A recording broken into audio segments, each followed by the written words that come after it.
In December of 1900, far from the mainland of Scotland, there was a small, lonely island, Eilean Moor, a place where the wind never truly stops and the waves never rest. On that island stood a lighthouse, tall, silent, watching. Its job was simple: guide ships through darkness.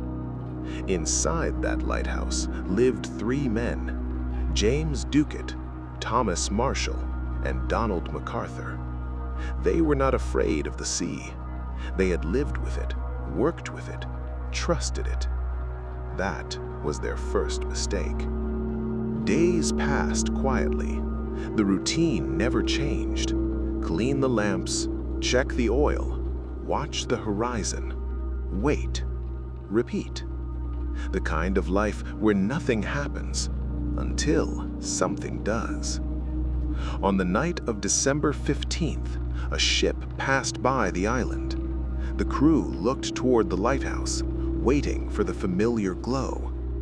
But there was nothing, no light, just darkness.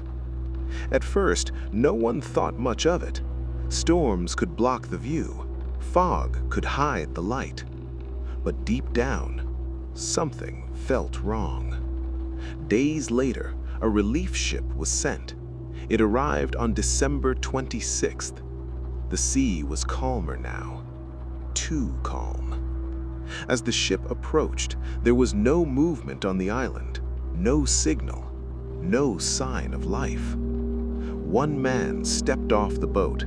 He climbed the long, narrow path toward the lighthouse, each step echoing against the stone.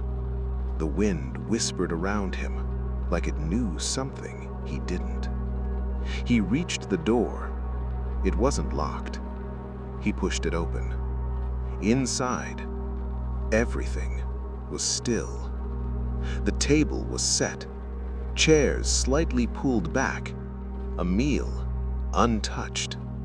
The clock on the wall had stopped, not broken, just stopped. The beds were unmade, as if someone had left in a hurry, but not in panic.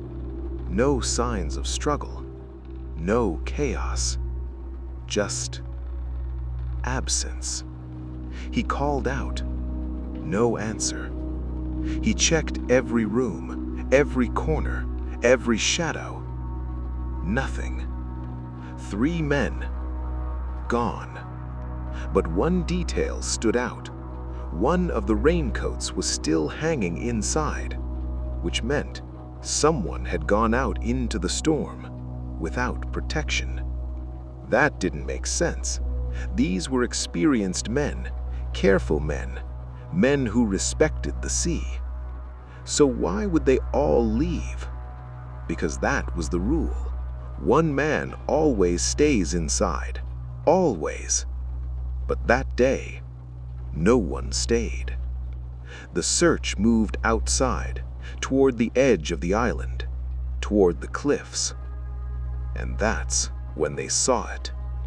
The railings were bent, twisted like soft metal. Heavy equipment dragged from its place. Boxes gone. Ropes missing. The sea had been there, not as water, but as force. Something powerful had struck the island, something sudden, something violent. The official answer was simple: a massive wave, a rogue wave. It came without warning. The men went out, maybe to secure equipment, maybe to help one another, and in a single moment, the sea took all three. That should have been the end of the story. Simple, logical, explained. But some things don't sit right. Why were they all outside? Why break the one rule that keeps you alive? And why did it all feel so quiet? No signs of panic, no desperate attempts to escape, no final message. Just a lighthouse, frozen in time. Even today, no bodies were ever found. Not one. It's as if they didn't fall into the sea, but vanished into it. And if you listen closely to stories told by sailors, you'll hear something strange. They say on certain nights, when the fog is thick and the sea is restless, you can see a faint light from that lighthouse. Not steady, not strong, just flickering. And sometimes, just for a second, you might feel like you're not alone, as if someone is still there, watching the ocean, waiting for what? No one knows, because the sea does not explain, and the lighthouse never spoke again.